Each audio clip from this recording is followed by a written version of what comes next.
Hi students, this is the session 3 of Design of Simple Machine Parts from the subject Design of Machine Element. Myself Suresh DB, lecturer in Automobile Engineering Department, SNM Polytechnic, Mudavitri.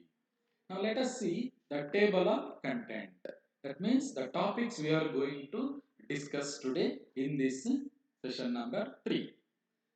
First of all, we are going to discuss about flange coupling, then types of flange coupling, then design of flange coupling.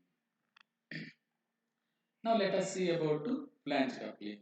So this is the diagram I have taken. You can see now a flange coupling has two separate cast iron flanges. See, this is one flange, this is another flange. These are the two separate flanges. Each flange is mounted on the shaft end and key to it. See, this is one shaft, this is another shaft. And this flange is mounted on this shaft end and this flange is mounted on this shaft end. And that shaft is keyed to this particular flange. The two flanges are coupled together by means of bolts and nuts. You can see here. The two flanges are coupled together with the help of bolt and nut. And usually these flange couplings are adapted to heavy loads. Whenever the shaft needs to carry heavy loads, then usually we are using a flange coupling. Hence it is used on large shafting. So usually the since a large shafting means it carries or withstands heavy loads. Therefore, usually in those cases flange coupling is used.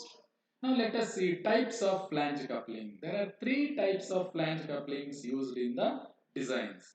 That is unprotected flange coupling, protected type flange coupling and marine type flange coupling.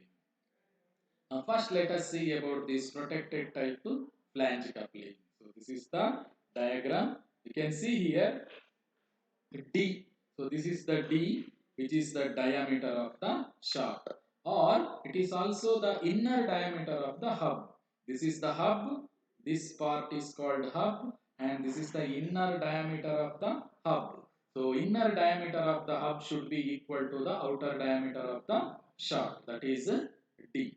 Next D1, so here it is D1 which is the outer diameter of the hub. This is the hub and outer diameter of the hub is considered as D1 and L equal to length of the hub.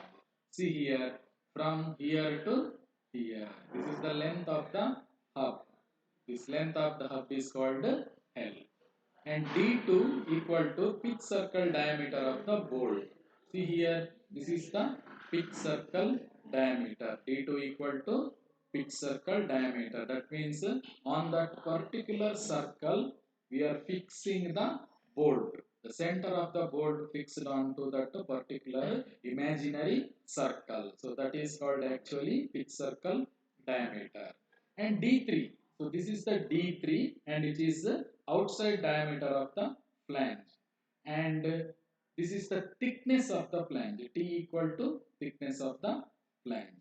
And now the number of bolts varies from 3 to 6. Here see, you can see the number of bolts is 3 for the diameter of the shaft when it is 40 mm. So if the diameter of the shaft is around 40 mm, then we usually use 3 number of bolts. And if the diameter of the shaft increases to 100 mm, then we usually use 4 bolts. If the diameter of the shaft is 180 mm, then we usually use 6 number of bolts in the unprotected type flange coupling. So this is actually photocopy. You can see these are the nuts, these are the flanges, this is the hub. Now let us see about protected type flange coupling. The, the protruding bolts and nuts are protected by flanges. So you can see in case of unprotected type flange coupling, these are just protruding and there is no any cover for that. So if there is no any cover means it is dangerous to the operators. Therefore, In case of protected type flange couplings, these protruding bolts and nuts are protected by flanges. Therefore, it is called protected type flange coupling. And it avoids danger to the workman. Whenever we use cover to this and when there is no any projected parts, usually the danger is reduced. The thickness of the protective flange couplings T is taken as usually 0.25 D. D means here it is the diameter of the shaft.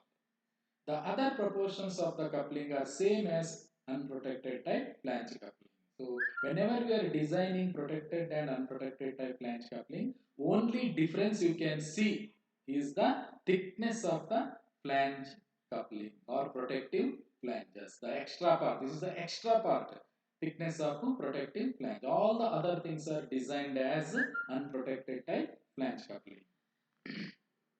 Now let us see about marine type flange coupling. So this is the marine type flange coupling. We are not going to discuss this in this particular session. Now let us move on to the design of flange coupling. So this we have already seen this diameter. D means diameter of the shaft. D1 equal to outer diameter of the hub.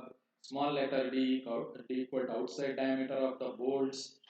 D2 equal to diameter of the bolt circle and small letter I equal to number of bolts and small letter t equal to thickness of the flange and T1 equal to thickness of the protective circumferential flange. Now tau s allowable shear stress for the shaft material. You know, for shear stress we are going to use this symbol tau and tau s means it is for a shaft material and shear stress for a bolt material. Allowable shear stress for bolt material and K means key, allowable shear stress for key material and this is allowable shear stress for flange material. Usually we use C, that means cast iron. Usually the flanges are made up of cast iron, therefore usually it is taken as tau C. Now sigma C equal to allowable crushing stress. Sigma C means allowable crushing stress. Sigma C B means allowable crushing stress for the bolt material. Sigma C crushing stress for key material. Now let us see how the design is made and usually the couplings, flange couplings are designed part by part. First of all we are designing the hub part. So the design of hub. The hub is designed by considering it as a hollow shaft. You have seen hub, it is just like a hollow shaft. So you know already, you have already designed a hollow shaft. Now we are considering hub as the hollow shaft and designing it. Now, therefore, the torque transmitted. So, this is the equation we have taken from Design Data Handbook. Remember one thing, we are using Design Data Handbook for this subject and that is author K. Mahadevan and Balaveer Reddy. So, this is the equation T equal to pi by 16 into tau C into D1 to the power 4 minus D2 D to the power 4 divided by D. So this equation is taken from Design Data Handbook. From this equation, induced shear stress may be checked. So this equation, while solving the problem, we are using to check the shear stress. To check the shear stress, we are going to use this equation. And D1 equal to 2D. We are considering D1, that is diameter of the hub. Outside diameter of the hub is equal to the inside diameter of the hub or diameter of the shaft. So D1 equal to 2D, 2 times the shaft diameter. So this equation is there in the Design Data Handbook in 13.1D. And L equal to, that is length of the hub, is also taken as 1.25D to 1.5D. So the equation number 13.1G. Now, how to design key? See, design for key. The key is designed with the usual proportions. We have already studied the design of key. With that same usual proportions, we are going to design the key. Then, it is checked for shearing and crushing stresses. And since the material of the key is same as shaft, the length of the key is taken equal to the length of the hub. So while designing, this is very important. We usually take length of the key equal to the length of the hub, because we usually use material for key and shaft same material. Now the next part is design for flange. The flange at junction of the hub is undergoing shear while transmitting torque usually. Therefore, torque transmitted equal to T equal to circumference into thickness of flange into shear stress of the flange into radius of hub. So circumference is given as pi d1 into thickness T, shear stress tau c, and radius of the hub. You know, diameter of the hub is taken as d1 divided by 2. Now, therefore, simplifying this, T equal to pi d1 square by 2 into T into tau c. From the above equation, induced shear stress in the flange may be checked. So, while designing flange coupling, this equation is used to check the shear stress in the flange. The thickness of the flange is taken as half the diameter of the shaft. Usually, thickness of the flange is taken as shaft diameter divided by 2 or half of the shaft diameter. Now let us see how the design of bolts are made. Let small letter d equal to nominal diameter of the bolt. The bolts are subjected to shear stress due to torque transmission. The number of bolts I depends upon diameter of the shafts. The pitch circle diameter of the bolt is taken as D2, which is equal to 3 times the diameter of the shaft. So this equation you can find in the design data handbook in the equation number 13.1.